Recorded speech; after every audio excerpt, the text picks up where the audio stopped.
here. Don't want to take a lot of time with the introduction because we have an hour. A lot of material to cover in an hour, but just a quick overview. Anytime I meet anyone, I'll say that I'm always a teacher first. I was a school administrator for a long time. I am a licensed therapist in the state of Missouri.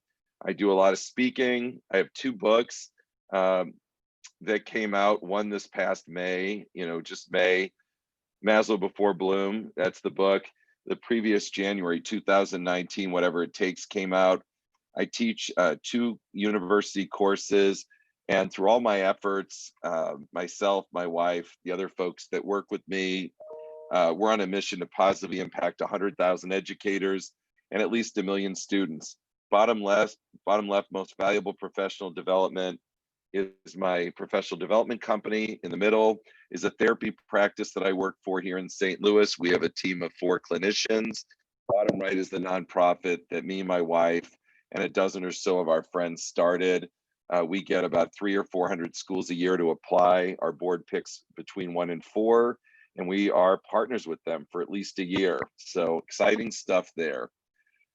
If you're not on Twitter, today's a great day to sign up. I am not a shareholder, although the founder of Twitter, and also Square for that matter, is a St. Louisan, Jack Dorsey. I don't know the guy. I don't make any money for publicizing. I just find that Twitter is a great place for exchanging ideas and information. So if you're not on Twitter, sign up today. Sign up while we're talking today. Make sure to follow me. It's DRP_principal. Dr. P_principal. I will totally follow you back. While we're talking today, while we're doing this webinar thing, you can screen capture, take a picture, use the hashtag Maslow Before Bloom, something you like, something that you still have a question about, anything like that. I would love for you to share it. So again, sign up. I will follow you back, and we'll be BFFs for life. I really don't know if anyone says BFFs anymore. Also started the Maslow Before Bloom Facebook group. We did that a year ago, September. There's almost 6,000 people on that group. So join it. Join it. It's a private group. As soon as I'm done with this, I'll go and approve everyone who's joined. You can use that long web address thing, or you can just go into Facebook, click on groups and type in Maslow Before Bloom. I know that we're the only one there. There are people from all over the world, again, brainstorming, sharing resources and ideas, venting, whatever it is, anything we can do to help. That's what we're doing. You have the chat feature. There'll be time today where I'm going to ask questions. Use it. If you have questions, use it. You can also use my cell phone. It's there, 314-323-7340. I'll do my best to take a look at it. If you send something and I don't respond right away, it may very well be that my plan is to cover that shortly. So just bear with me. All right, let's get rolling here. So Maslow Before Bloom is particularly important during a pandemic. We know that. During this current situation, what's your silver lining? Use that chat box. Tell me what your silver lining is. And while I'm going to tell you mine, I'd love to hear what yours is. During this pandemic, starting in the middle of March for me, I have exercised more time between March and today than I have probably in the past 20 years combined. Bottom left are my twin children, Matthew and Samantha. They are first-year graduate students at St. Louis University studying social work to become therapists.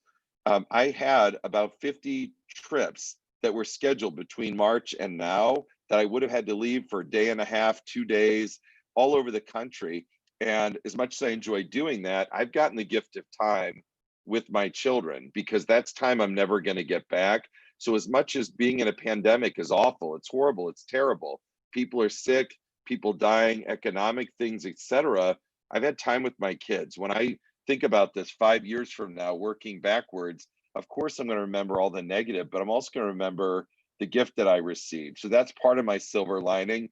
Bottom right, when the weather was nicer, I did PD from my front porch, and I have read more leisure books. Top right corner, I've read more leisure books in the past, whatever this is, 9 months than I have in the past 20 years. So we've got a lot of responses here.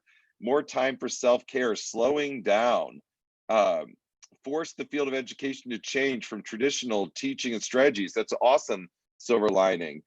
More time with family and at home, more walks with the pup. Oh, I wish you could, I totally wish you could share that picture. You said, I'm a twin. Well, those are my twins. They're fraternal. I have an identical twin. How do you like that? Saved so much money. Awesome. Cleaned up and out around the house, decluttering. Awesome. Lots of time with family. Studied for the social work exam. I've been there and done that. Exciting stuff. Let's see. Tune into the needs of those in my life. Connections, amount of time with family, time with daughters, dog, all kinds of stuff. What else do we have? New strategies for teaching and enjoying the Christmas tree while working from home. So there are silver lining. There are things, and I think it's important for us with our colleagues, our staff, our families, our students, whoever we work with. It's so important. Not this idea of toxic positivity, that everything's hunky-dory and our rose-colored glasses are on our head. I mean, I don't think we do that. But I think even in our toughest times, looking at what the silver lining, look at what the gifts we have, building hope, building dreams, and working our way there. I think every day the news is going to get better and better. And fast forward, whether it's 4 months, 6 months, I think there's going to be a level of normalcy back. But there are some pieces, like you all talked about here, that we may not want to go back to. There are some bad habits. There are some very traditional ways of handling things that we may not want to do that. Okay, so great information. Thank you so much. So students and grown-ups, us, everybody, we're struggling, traumatized, anxious, and depressed before COVID. So is anyone really in better shape now? I mean, I told you I'm reading and I'm exercising more time with my kids. I can't really say I'm in better shape now. You know, mental health, physical health, I don't know the answer. But this isolation thing is so very important and so great at stopping a virus from spreading. But as effective it is as that, it's also very effective at increasing anxiety, depression, and the likelihood for increased trauma. Isolation, lack of hope increases suicidal ideation and suicide attempts. I had lots of administrators, superintendents, board members from all over the country reach out. Bryan, we need your advice. What should we do? Right? They know that I'm both education, mental health, and I kind of walk between those areas. It's like a Venn diagram, and I'm the dude in the middle. What would you do? And I said, it's not an easy answer. Who are you asking? Are you asking the parent, the spouse? Are you asking the educator or the mental health person? It's not an easy decision, right? If we know the best decision to keep a virus from spreading is to keep everyone home, and that was the only consideration, sounds like a good decision. If you asked me what's the best thing to do for kids and staff and people so that they're not isolated and what's good for their mental health, it's back to school all the time. Unfortunately, the answer is not that easy. And quite frankly, I don't envy anyone who has to make that decision. Because whatever decision you make, half the people in your community are going to say it's the wrong answer. I hope we don't get good at this. I'm just being honest. I hope we don't have another pandemic.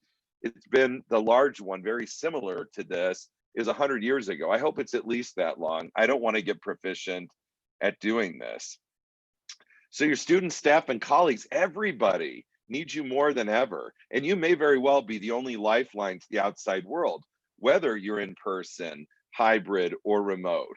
Okay, just because people are coming to the school day part of the time doesn't mean the rest of their life isn't impacted. Doesn't mean there's still not a lot of time alone in the house, or alone in a room, or alone in front of YouTube, or alone in front of TikTok, or alone in front of Netflix. Okay, we can build hope, create those connections, and restore every day a little bit more of normalcy. And really, I don't know if any of you really can appreciate the big impact you have and can have, especially right now. I love this t-shirt. I have no idea who designed it. I'm totally going to buy one. I will teach you in a room. I will teach you now on Zoom. I will teach you in your house. I will teach you with a mouse. I will teach you here and there. I'll teach because I care. I love it. And so many educators that I talk to, I get messages through Twitter and Facebook and text and emails and whatever else. A lot of veteran teachers, a lot of veteran social workers, a lot of veteran counselors and administrators feel like it's their first year this year. And you know what? That's okay. It really is okay. We're all feeling it. So use that box right now. What do your students need most right now? What do they need? I've got some icons on here, clip art, whatever you want to say. What do your students need right now the most? Thank you, Katie. Love, for sure. Consistency, trusting relationships. Yes, Cassie. Connection, compassion, patience, understanding, stability, socialization, connections again. Anything else? Compassion, empathy, restorative practices. Yes, Deb, exactly. Just for me to be available, love, happiness, support. We need each other, patience, basic needs. Thank you, Michelle. I should send you a free book. To be heard, knowing it's okay to not be okay sometimes. Basic human needs. Thanks, Edgar. Food, water, a roof above their heads, grace. Okay, I'm going to move on. The next one. So, what do you all need? What do you and your colleagues, what do the grown-ups need? Right? So often we focus everything on. I mean, I remember going through a principal job interview, a teacher job interview. Everything was focused on kid first, kid first, kid first, which is important. But as an administrator and other people, what about the adults too? Right? They're just as important. So let's see, not being so hard on ourselves, all of the same things. Thanks you. Thanks, Jamila. To be less hard on ourselves, need all of the same. Connection, grace, self-care, giving each other, and self-grace to adjust. Basic needs. They need work-life balance. Exactly. You can't fill from an empty cup, John. I love that, man. I have that clip art in this presentation. You read my mind. Self-care, self-care, self-care, self-care reminders, understanding patience. Exactly. All right, I'm going to move on. Thank you. Those are amazing. So I'm teaching a semester class in 60 minutes. Good luck. We're going to try our best. We're going to do some of this Maslow Before Bloom overview, some behaviors and trauma, and some self-care. Whew, that's what we got. We'll do the best that we can. So who are these guys? On the left, Abraham Maslow. On the right, Benjamin Bloom. People think the guy on the left looks like Roy Disney from Walt Disney, and the guy on the right they think is Grandpapa Pearlman, but it's actually Maslow and Bloom. Teaching can't do the Bloom stuff until you take care of the Maslow stuff. Here it is, basic human needs first. But I want to be super clear, because if I'm challenged on a point and I get it through private messages, I get it from time to time, nobody's saying basic human needs only, okay? We are in the education business. We know that. Basic human needs first, but not basic human needs only, okay? I think we can walk and chew gum at the same time. I honestly do. If a student is hungry, tired, or scared, give them food, a nap, or I guess maybe a virtual hug. I don't know. This does not require board approval or bond issue. It seems so simple. It is simple, and it's also very effective. Maslow Before Bloom. The most successful educators that I encounter epitomize the concepts, whatever it takes in Maslow Before Bloom. They understand that schoolwork and achievement are really important. They also know the human side of things are more important. The human side of things are addressed, true learning can occur at a high level. So we talk about Maslow Before Bloom. Even when I started writing the book, it was very focused on kids. And at some point, I woke up at 3 in the morning, a light bulb went off. Maslow Before Bloom applies to grown-ups too. I remember being a teacher, always a teacher. And I remember having a little swagger, right? People were like, you're a superhero, you're a warrior, you're a gladiator. And that made me feel great. But I thought a lot to myself, we're also human beings. I think we're human beings first. We have feelings, we get tired, we get stressed, and sometimes overwhelmed and beaten down. We have to take care of the grown-ups so they can take care of the kids. We have to make self-care a priority every single day, not just say it, not just send out cutesy little things about self-care. We have to do this every day. We have to practice it. We have to model it. We can do it together with students, our own family, our significant other, whatever. When I got out of the education school a million years ago, that self-care wasn't a word. Like nobody talked about that, right?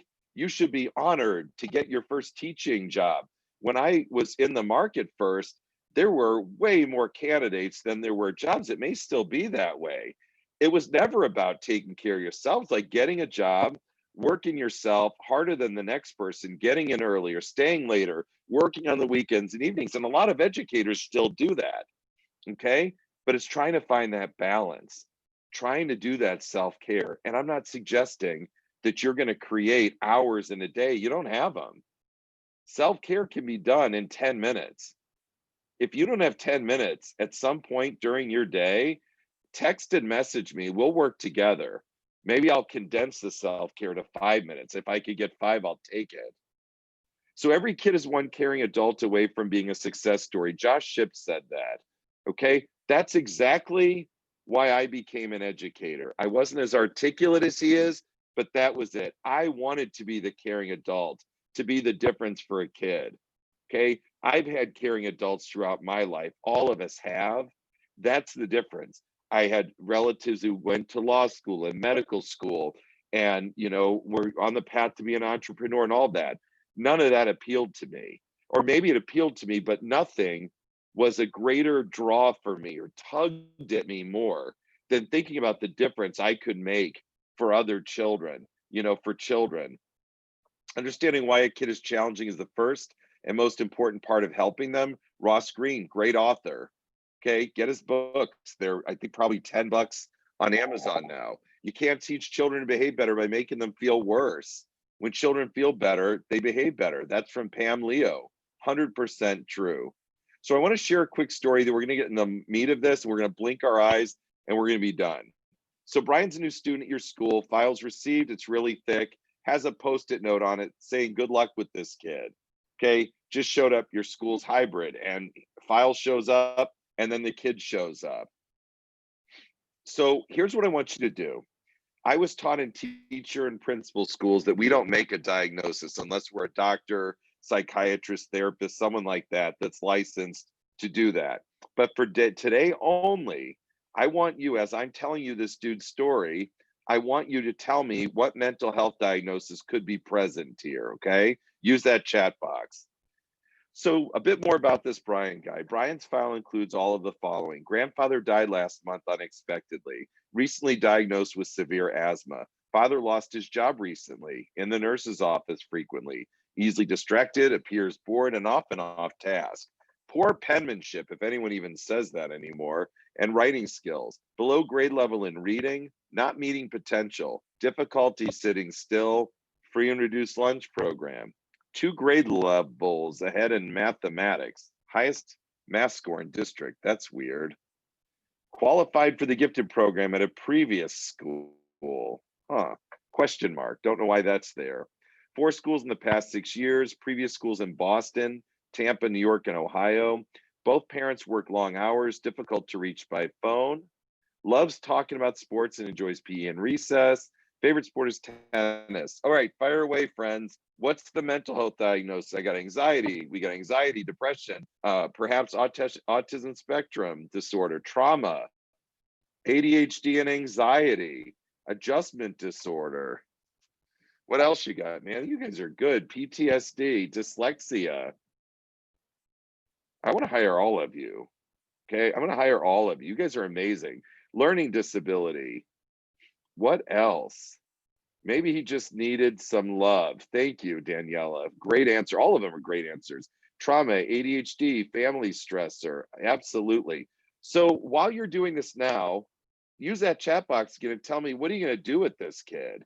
How are you going to help him? What's the first thing you're going to do? So while you're doing that, maybe just needed some love. We said that. Trauma, ADHD. We said could use a mentor, lack of meaningful relationships, build relationship and trust. Feel part of something, bonding and talking, build relationship, build trust, build relationship. You guys are awesome. Refer to MTSS, make a connection, professional assessment, meet him where he is, ask what his needs are, connect him, create a relationship with him, get him signed up for sports, talk to him and hear his thoughts. Relationship is everything, SEL. Build relationship, see what he needs, family outreach, awesome. Teach the skills he's lacking. Okay, for time, I'm going to rattle on. I'll check those periodically. Thank you. And thank you so much. You guys are amazing. Where were you? Where were you guys like 10, 12, 13 years ago? Because that dude and that file that we just saw, that was mine. That was in my file. Everything in here.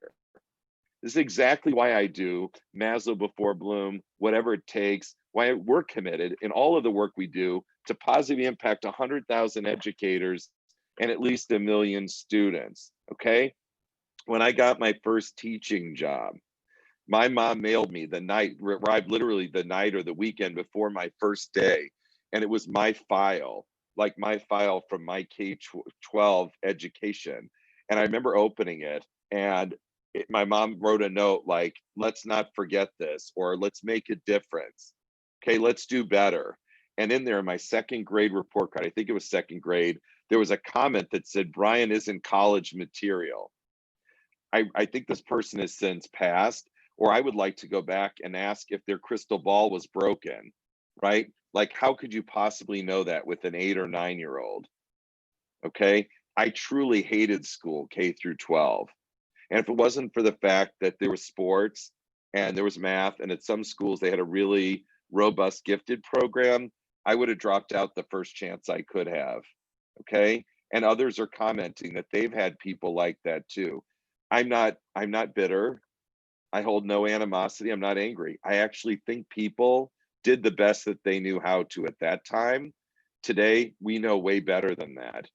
We've read the research. We know what best practices are. We understand more about the mind and behaviors and all of these things. I think we can do better than this. So I'm just going to read through this really quickly, some things hopefully that we'll get covered today, and understands that our typical menu may not work for students who face trauma, exhibit challenging behaviors, and or who have a significant mental health concern. Problem solving can be highly effective if done correctly. In the future, I will do 10-minute problem solving. I've done it before. I travel, not now, but virtually do these trainings with schools and districts and universities across the country. 10-minute problem solving, Maslow Before Bloom, whatever it takes, self-care. I mean, I do all of them, whatever the need is. So keep your eyes out, because we'll specifically hit 10-minute problem solving. Our kids need us more now more than ever. Even a virtual classroom, we have to be resilient and resourceful. You're doing it.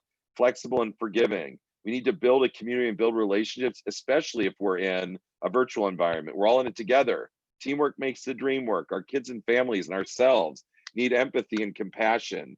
Critically important for us to practice self-care, not be too tough on ourselves, because things will not be perfect. There's no such thing as perfect.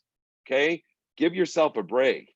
There's nothing perfect. Even in a quasi-perfect world, which doesn't exist anyway, without a pandemic, it's not going to be perfect. Okay, it isn't. And give yourself permission to be okay with that. I've worked with thousands of students in my career. I've helped exactly 0 students meet or exceed their potential without a positive relationship in place first. I also believe that there are no bad kids. There are no kids who are beyond repair. Some of our students' lives have been like a choose your own adventure book, and they are lost and stuck on the wrong page. Our efforts can help change a life trajectory and possibly save a life. I work through our nonprofit with the youth prison. I have to believe that there are no bad kids. I have to believe that they're just on the wrong page and they have no idea how to get back to where they're supposed to be, or where they could be, or where their hopes and dreams are. We totally can help kids get back on the right page. 50% of US adolescents met criteria for mental health disorders 10 years ago, long before COVID. What is that number now? Okay, huge number. Really important to pay attention to change in behavior, appearance, attitudes, everything in students and your colleagues. Okay, most of the time there are signs outwardly, inwardly. Pay attention to signs in yourself. There could be a story there. 2/3 of teachers responded on a national survey that they don't have sufficient training in mental health for them to carry out their role properly. How many classes did you take in this? Unless you're a social worker or a psychologist or counselor, we took 2 classes, right? Child or adolescent psych and ed psych of the exceptional child. I don't even know what that means. I rewrote that course, that second one. I rewrote it for a university in St. Louis, spent a year rewriting it, and now teach it, where we put in trauma and mental health and self-care and Maslow Before Bloom. It wasn't there before. In fact, the same book that was being used was the same book I had a million years ago. Actually, the first edition came out when I was 5. It's a really long time ago, friends. A really, really long time ago. Here's the thing about ACEs, trauma, right? Adverse childhood experiences, right? That's a big number. 2/3 of people before a pandemic, 2/3 of us had an ACE score of at least 1. Okay, what do you think that percentage is now? Scary, isn't it? Children raised by an adult with 1 or more ACEs are 1,000 times more likely to have an ACE score themselves. 1,000 times. This is a mental health crisis. This is a public health crisis. I did a training some time ago and a guy stood up, what about all this mental health mumbo jumbo? And all I had to do was show the statistics. Guys like, well, it only occurs like 1 or 2 kids in my class. Wrong answer. By the time this pandemic's over and we look at the trauma, right, the ACEs, and we look at the mental health concerns and the negative impact of this, it's going to be pretty close to 100% of people walking in your building have something going on in this domain. So I don't know what mumbo jumbo is, but if we're not talking about this stuff, if we're not training in this stuff, and if we're not preparing in this stuff, that's a real problem, okay? A real problem. Everything to do with trauma, Dr. Nadine Burke-Harris is the gold standard. You can click on that TED Talk, you'll learn a lot. It's probably 20 minutes long, amazing. She has a great book that came out. You can take your own ACE score at the NPR ACEs quiz down here. I made a shortened URL there. You can take that, it'll be on this recorded webinar. If you want a copy of the PowerPoint today, I should have said this already, just send me a note and I'll send it. Otherwise, it'll be in the recording. You can get a copy of that as well. No charge, enjoy, spread it. Screaming, hitting, shutting down, and running away is usually just a cry for help in disguise. You worked with that kid before? Yeah, I've seen that face many a time. When our students are out of control, defiant, disrespectful, oppositional, disruptive, what they really might be communicating to us is, the landlord kicked us out of our home and we don't have a place to stay. I don't understand the material. I'm worried people will think I'm dumb. The cops arrested my dad last night. I didn't get any sleep. My parents were fighting. I'm living with the foster family. I don't know when and if I'll ever see my mom again. We don't have much food at home. I'm really tired and hungry. That's from Wholehearted. Really, really important. Dora, if you could send me, I'll give you my email. If you just send me an email, I'll just give you the link at that point. Thank you. Some challenging behaviors. Discipline is helping a child solve a problem. Punishment is making a child suffer for having a problem. To raise problem solvers, focus on solutions, not retribution. Great quote. All behavior is communication. That's not just with kids, it's with grown-ups too. Try and remember that. Print this out. All behavior is communication, okay? I believe there is a function for every behavior. Short of us just walking down the street and you finding 20 bucks and picking it up and putting in your pocket, maybe there was no function to that behavior, but everything else in life, there is a function. Part of us trying to do things is to figure out what emotion is driving the behavior, what need isn't being fulfilled. If we figure that out, like Sherlock Holmes, if we figure that out, we can match the intervention to that challenge and things will improve. It definitely isn't rocket science, but it does take some detective work. Look at that guy. That's a kid in your class. That's a kid in your office. That's a kid walking in the morning. Okay, we've seen that face before. The student that disrupts the learning of others, makes your life miserable, uses unkind language, the most difficult to like, it's the one that needs you the most. So for time's sake, I'm going to skip past this, but if we had more time, I would say, think of a challenging student, give me an adjective and I'll point out why that is in a moment. Sorry, there's just a question on here. I'll answer in a bit. So what usually happens when I ask for these adjectives, it's very interesting because from time to time, I'll get like determined, stubborn, argumentative, persistent, and all of these things, right? And the funny thing is, as a student in your school, as a student in your therapy office, as a student in the principal's office, being determined, stubborn, argumentative, persistent, not pleasant. But when you think ahead in life and think about for specific something, specific person you're going to hire, determined, stubborn, argumentative, persistent, sounds like an attorney you're going to want to hire. So even though at this age, it could be viewed as a negative, if we can help capitalize on that and build towards that, that may become a strength, right? My sister was challenging in school, and they said that she was determined, stubborn, argumentative, and persistent. In like third grade, they started the first time ever Young Lawyers Club. Her behaviors went away. I had a little kid who would jump a fence and run. I mean, he was like the fastest human being for a 5-year-old I ever saw. And I'm chasing the kid, right? It's good it's good to be a runner if you're going to be the first one in your family going on a track scholarship to college. It's not a great runner when you leave my campus, cross a busy road, run along an interstate, which is 10 feet away, pass a convenience store, past train tracks, a river, another truck stop, and Highway 44. Okay. Nobody's thinking concerned principles. I'm chasing this kid down. They're screeching to a stop and thinking stranger danger. Record me, put me on YouTube, or I'll be on Fox 2 News chasing this kid down. Just bad optics.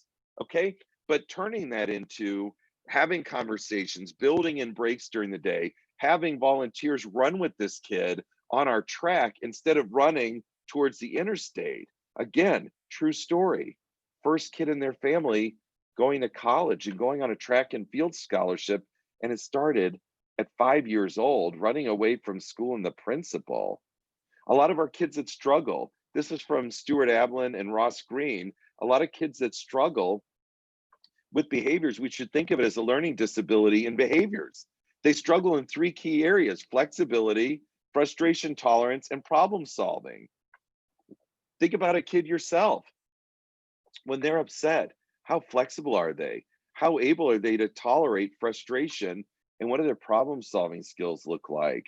So all of us have a window of tolerance, okay? And if I'm at a concert with my daughter, wide open, life's great. Guy shoulder bumps me, don't care. I'm singing and dancing, having a grand old time.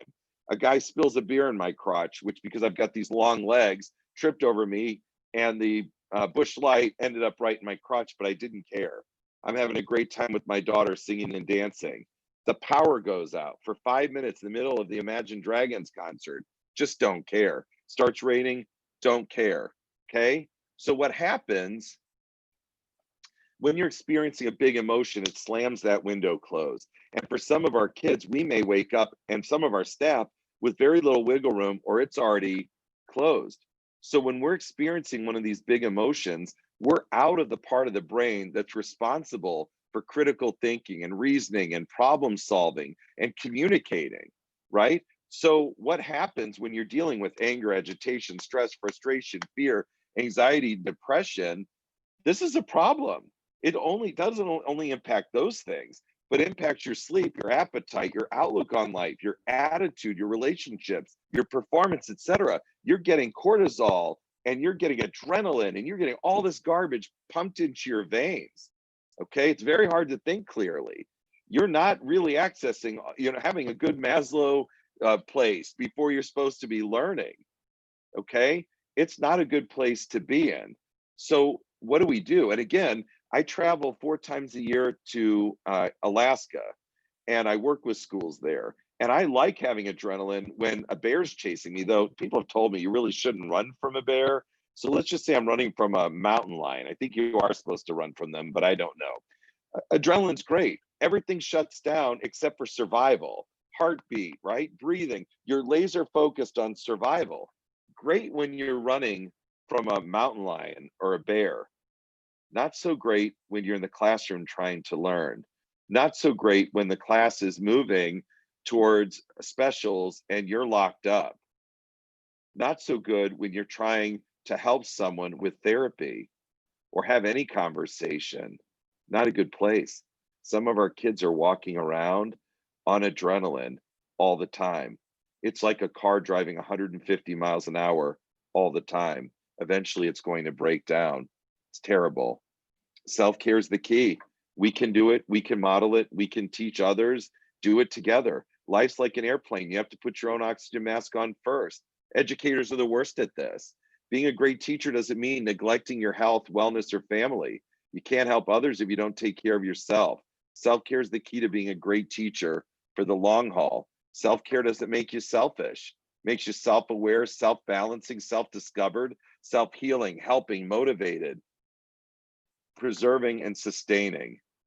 You can't pour from an empty cup. Thanks to shared that comment before. You got to fill yours first. Type in a Google search, self-care or teacher self-care. There's a million different resources there. I'm fearful that not a lot of people do that search and check, because a lot of teachers are very selfless, but you can be selfless and still do self-care for yourself and help more people. So what do you do after a particularly stressful day? Use that chat box, right? What do you do? And thank you. There's a comment here. Logic shuts off when the emotions take over. Amen, Michelle. You're exactly right. So what do you do? How do you deal with a particularly stressful day? Go for a run? Hot sauna time. That sounds awesome. Cry, music or yoga, listen to music, hang out with my cats, take a bath, work out and get fresh air, yoga. All of these are awesome. TikTok, chocolate, puppies. That sounds awesome. That's like a good band name. TikTok, chocolate, puppies. Chat it out with my husband, cry, hang out with family, cook, massage, talk about it, fresh air, watch a funny show. You got it. You guys got it. Listen to podcasts, get sleep. Thank you. I'm going to move on. So if I was with you in person, let's see. Someone says you're all so much better than me. It's a glass of wine or two for me. Hey, we're not judging here. If we were in person, I do this one a lot, where we'll do a self-care group activity. What we'll do is every group, they'll be broke up randomly, 5 or 6 people. They pick a category from one of these: music, art, movement, fitness, nature, outdoors, writing, any of our senses, relaxation, self-improvement, humor, laughter, reflecting. So each group picks a topic. They have 45 minutes to plan out a self-care activity that can be done in about 10 to 15 minutes. And then they present back. Okay, it's pretty amazing. Through this process, you can come up with your own self-care plan. You can get your own accountability buddy, someone to partner in this. Of course, having a partner ensures a greater likelihood that you're going to follow through with this. Okay, it's kind of like why people who are losing weight, they have accountability buddies. People who are getting over addiction have a sponsor, someone that they can check in with. So create a self-care calendar. I worked with a school district. I was working with their administration all the way to the superintendent. They decided now in everyone's plan for the year, they need to have a self-care plan. Other schools have even created like a Google Drive or some shared document or files where people drop in ideas on different kind of self-care things. Others even had a board set up, said, yoga before school, or workout after school, or, watch a Calm app together, doing something, just bringing folks together. Of course, probably works better post-pandemic. But again, it's really important to make this a priority, okay? Every single day. I literally walk every day now. One of my kids comes with me. We do a mile walk. The back half is literally looks like it's straight uphill. It hurts. I don't always love doing it when it's too hot or too cold. I just do it every day. It's part of what I do. The thing takes, I don't know, 10, 12 minutes, something like that. And it's great. The fresh air, moving your body. If I can do it, anyone can do it. Totally. This is a good slide you'll get. It's basically hacking happy.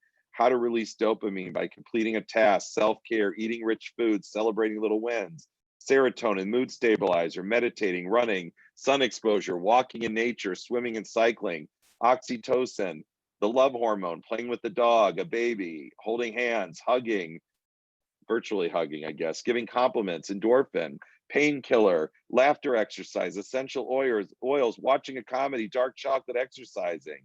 Give yourself a self-care reward sticker, and you can read this at your leisure. 5 self-care activities you can do today. Stay hydrated, schedule me time, exercise, get some sleep, meditate. 5-minute self-care. Write down 3 nice things about yourself. Step outside for fresh air. Drink some water. Do a short mindfulness breathing exercise. Book the appointment you've been putting off.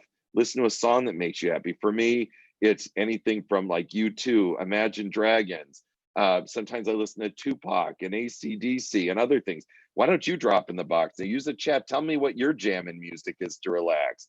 Country music, I listen to that too. Watch a video of cute animals. Write down 3 things about yourself. I think I might have started with that. Nice things about yourself. Here's some simple self-care. All right, we got some 90s R&B. We got some worship music. Let's see, chill lo-fi music on Spotify. I love it. Keep them coming and give me some ideas of what I want to jam to on the ride home, because I've got about a 25-minute ride, and that's my chillax, relax type thing. Ben Howard or the Who, 80s music, dance and sing it out. You go. Metallica, man, I love all of these. You guys are really cool. Let's see, Justin Bieber. Yeah, there we go. All right, I'll look at these a little bit later. So sleep is really important. I'm going to give you the tips to sleeping better. Share it with everybody. If you sleep, it's good for your mental and physical health. Everything's interconnected. Whatever time you plan to go to bed, say it's 10:30, starting at 10 o'clock, no TV, no phone, no tablet, no computer. Instead, read, journal, visualize, do some progressive relaxation. Start by wiggling the top of your head, your ears, unlocking your jaw, relax your neck and shoulders, work your way down. If you're staring at a phone, a tablet, a computer, a TV, it emits blue light. You will be tired, but your eyes and brain are stimulated.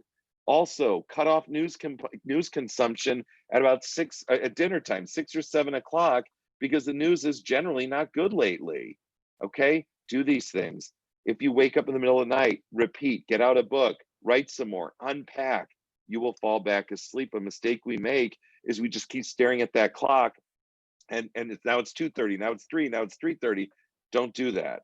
Read, write, visualize. There's some breathing activities you can do. Okay, you will sleep better. I've given this advice to hundreds of people. I've never had someone come back and say it doesn't work. So here's some stuff about self-care. For time, I'm just going to kind of go through this. I know it says 44-ounce diet soda. I'm really not sure that's self-care. I'm really not sure that's really good for you, but whatever the case is. Journal. My wife created a journal. You can see it. It's on Amazon. It's called Stay Here, your personal journal to staying present, mindful, and grateful every day. One book is good for 3 months. There are prompts, repeating prompts every 5 days, morning and afternoon. I write in mine every day. Okay, do it. You can get it. It's on Amazon if you want, or get a notebook or create anything. So when our computer freezes up or anything like that, what do we do for a reset? Here's a reset for you. 10 deep breaths. In, hold, and breathe it out as long as you can. Then 9 things you can see. 8 people who support you. 7 colors. 6 things that make you happy. 5 more deep breaths. 4 things you can hear when you close your eyes. 3 things you can touch. 2 more deep breaths. Think about how you feel. Here's one that doesn't include the breathing. I like the breathing part better. The one I just showed you a minute ago, change anything but the breathing. Think about your 9 favorite songs, 8 favorite movies, 7 favorite meals. It doesn't really matter. We're trying to engage the other part of our brain and breathe. It will get all that adrenaline and crap out of your system, get you calm again. I have a little magic trick. I'm not sure if I put it on here. I didn't. So a little magic trick. If you're even more jacked up than that and the breathing doesn't work, go grab 2 ice cubes, 1 in each hand, and squeeze as tight and as long as you can. It will reset the server in your head. You will calm down. Focus on what's in your control. The more time we stress and are upset and dealing with things outside of our control makes us anxious, makes us depressed, makes us stressed, and ain't going to change anything anyway. So stick with things that are in your control. What can you control? Your sleep, how you speak to yourself, who you follow, the boundaries you set, what you eat, when you ask for help. Focusing on students, you know what? Everything I just talked about works for them too. Here's some self-care things for families you can share with them. Cognitive distortions, fancy words for negative thoughts. What I work with my therapy clients on is first spend a day or parts of each day, write down every negative thought that comes in your head. They generally come in your head when you are stressed, when you're isolated, when you're depressed, when you're overwhelmed. They generally don't come in as much when you're busy, when you're active, when you're feeling great. The 11 that most people agree on, the most common types of negative thoughts are catastrophizing, fortune telling, black and white thinking, personalization, jumping to conclusions, labeling, magnification, minimization, shoulding or should have, making comparisons, and mental filters. So first step, notice, write down all the negative thoughts you have. Second step, label, see where your clusters are. Third step, use evidence, fact, data to counteract it, because those negative thoughts aren't true.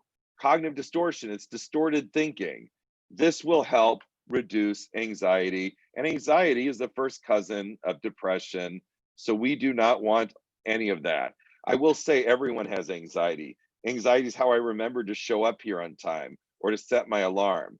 But a little bit of it is okay. When it starts getting in the way of you enjoying things or you not doing things that you want to do, then it becomes a problem.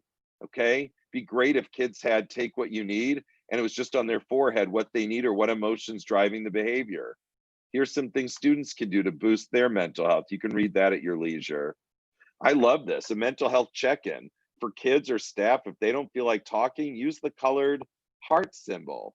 Red is I'm doing really well. Orange, I'm doing pretty good. Yellow, I'm doing okay, I guess.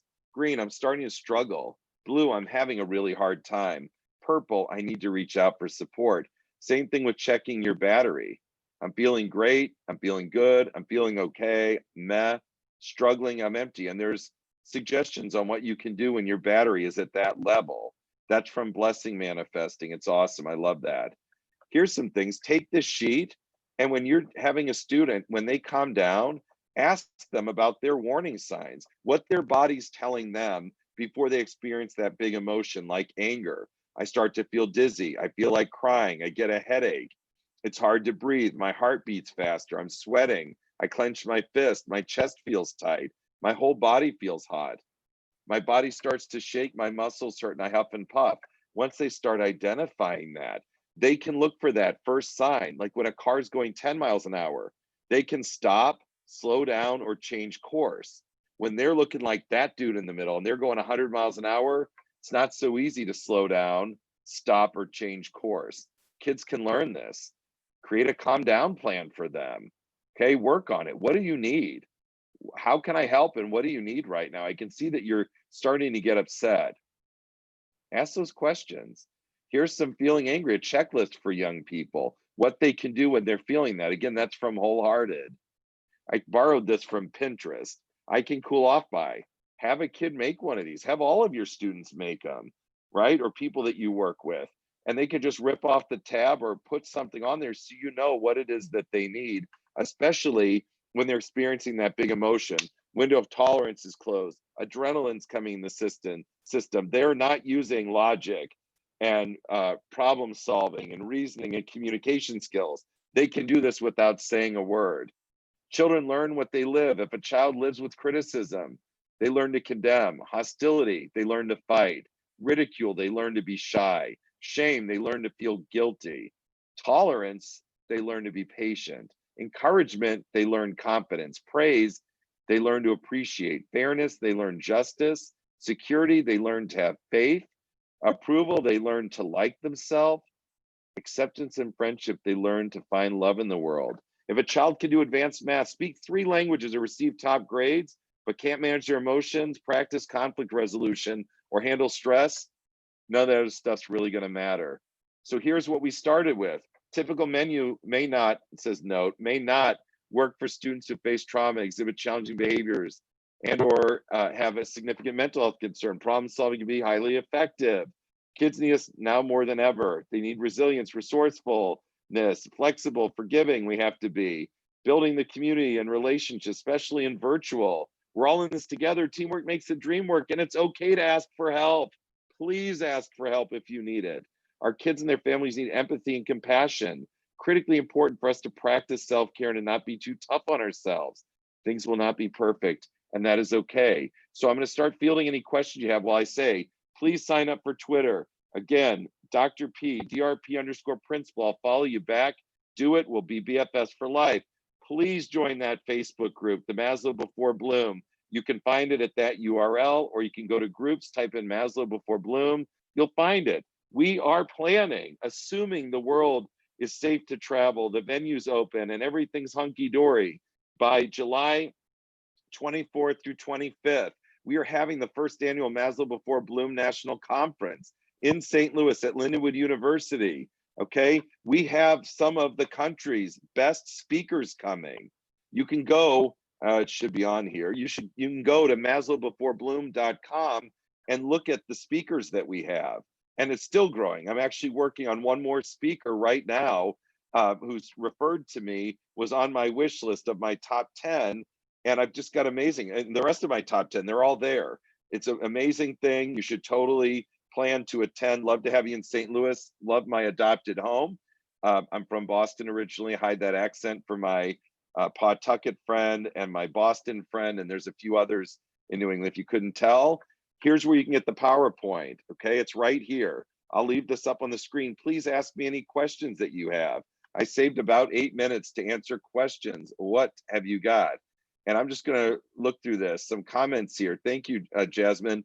It's been such a helpful group to be part of. So what suggestion you have for already overwhelmed elementary teachers who tell administration they can't deal with a particular student because they have 15 other kids to teach? That's a hard thing. That is a hard question. I face that a bunch as a principal, and you're hearing from someone whose window of tolerance is slammed closed. They are not at a point of reasoning or logic or problem solving. Part of it, I think, is catching that teacher at a moment, if possible, in our current situation, when we can calm down, when we can be away from the other kids and start the problem solving process. And I'll share the form. Amy, if you send it to me, send me an email, I'll send you the form and I can walk you through that.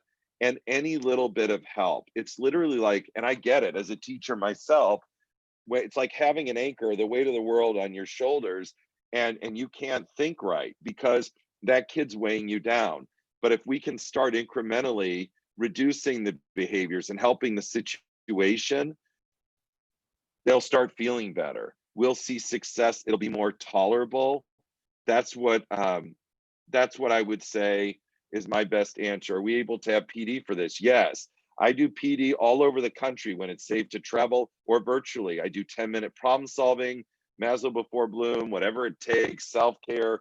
I do all of it. So if that's something of interest, please reach out to me. If there are any other questions, I think someone had a question about the PowerPoint. You have the link here for that. So please feel free to download it if for some reason you can't. Just let me know, send me something, I'll be happy to. Let's see. Thank you to Tammy.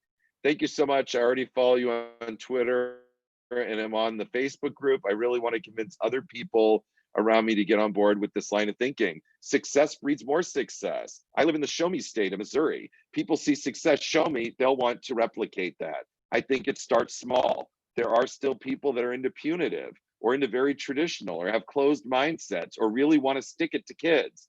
Carrot and stick approach. They're not particularly effective. So even if it's starting small, you'll kind of build some momentum. And when people see successes, kid ends up in your class and the last year was a terror from a behavior standpoint, and this year is much improved, they're going to ask you, Tammy, what's the secret sauce? What are you doing? If there's opportunity to talk to your administration or your colleagues and say, I would like to have a discussion or a book study or share articles on this, that can really, really help. Okay, let's see. Awesome. Let's see. Thank you very much. Great reminder. We can become overwhelmed. Constantly preaching that discipline can't be a punishment. We have to help these kids grow. We're in the education. Teach them. Reach them and teach them. Teach them and reach them. That's how all of this works. Here is my contact information. If there's any questions, comments, or otherwise, please reach out. If there's anything that I can do, if you're interested in having me speak, I would love to do it. If you're interested in just brainstorming, I would love to do it. If you're interested in just venting, I'd love to do it. I don't know. I guess that's my list of stuff that I can say. I'm gonna see if there's any more comments. I think we're gonna call it. I never get done in time, and here we go. Let's see. Yes, yes, yes, yes. Love-based strategies instead of fear-based strategies. You're right, Michelle. Let's see. Let's see. Thank you. Very nice personal comment. Thank you very much for a student that I had in my building before. Thank you. I really appreciate that. Great to hear. Okay, John, you work with Sherry. Tell her I said hi. Thank you so much. And thank everybody. Hey, take care of yourself. Happy holidays. Do your best. It's not going to be perfect. It's not going to be pretty. That is okay. And again, reach out anytime. And we're done. We're going to call it. Thanks so much.